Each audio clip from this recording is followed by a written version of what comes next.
और उसी आज़ादी की लड़ाई से एक आवाज़ उभरी जो हमारी देश की आवाज़ थी। वो आवाज़ ही आज हमारा संविधान है।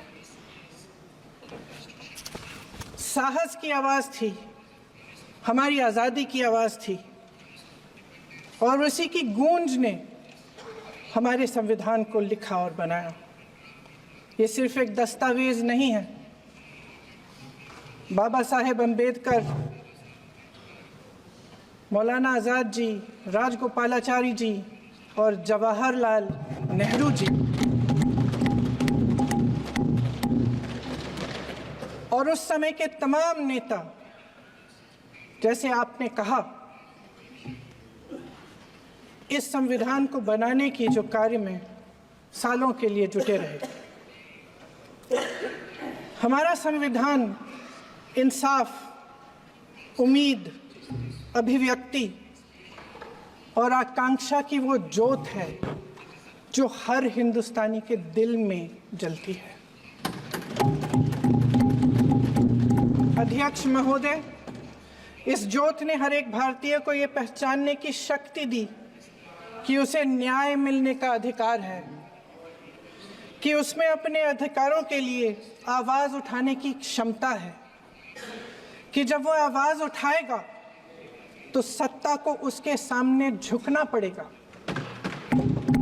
इस संविधान ने हर एक देशवासी को ये अधिकार दिया कि वो सरकार बना भी सकता है और सरकार बदल भी सकता है। ये ज्योत जो हर हिंदुस्तानी के दिल में जलती है, उसने हर हिंदुस्तानी को ये विश्वास दिया कि देश की संपत्ति में, देश की दौलत में, संसाधनों में उसका भी हिस्सा है, कि उसे एक सुरक्षित भविष्य की उम्मीद का अधिकार है, कि देश बनाने में भी उसकी भागीदारी है। उम्मीद और आशा की ये ज्योत मैंने देश के कोने कोने में खुद देखी है। उन्नाव में मैं एक रेप पीड़िता के घर गई, उसे जलाकर मार डाला था। वो शायद 20-21 साल की होगी। हम सब के बच्चे हैं। हम सोच सकते हैं कि अगर हमारी बेटी के साथ बार बार बलात्कार हुआ और फिर जब वो अपनी लड़ाई लड़ने के लिए गई तो उसको जलाकर मार डाला गया होता तो हम पर क्या बीतती। मैं उस बच्ची के पिता से मिली। उसके खेत जलाए गए थे, उसके भाइयों को पीटा गया था, उसके पिता को बाहर से, घर के बाहर घसीट कर मारा गया था। उस पिता ने मुझे बताया कि बेटी, मुझे न्याय चाहिए।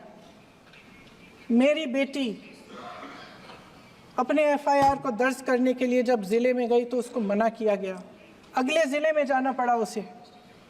वो रोज सुबह 6 बजे उठकर तैयार होकर अकेली अपने मुकदमे को लड़ने के लिए अगले ज़िले में ट्रेन से जाती थी। उसके पिता ने मुझे कहा कि मैंने उससे कहा, बेटी अकेले मत जाओ, छोड़ दो ये लड़ाई। लेकिन उसकी बेटी ने उसको जवाब दिया कि नहीं पिताजी, मैं अकेली जाऊंगी, मैं लड़ूंगी, ये मेरी लड़ाई है, मैं इसको लड़ूंगी। ये लड़ने की क्षमता, ये हिम्मत उस लड़की को और करोड़ों भारत की नारियों को हमारे संविधान ने दी।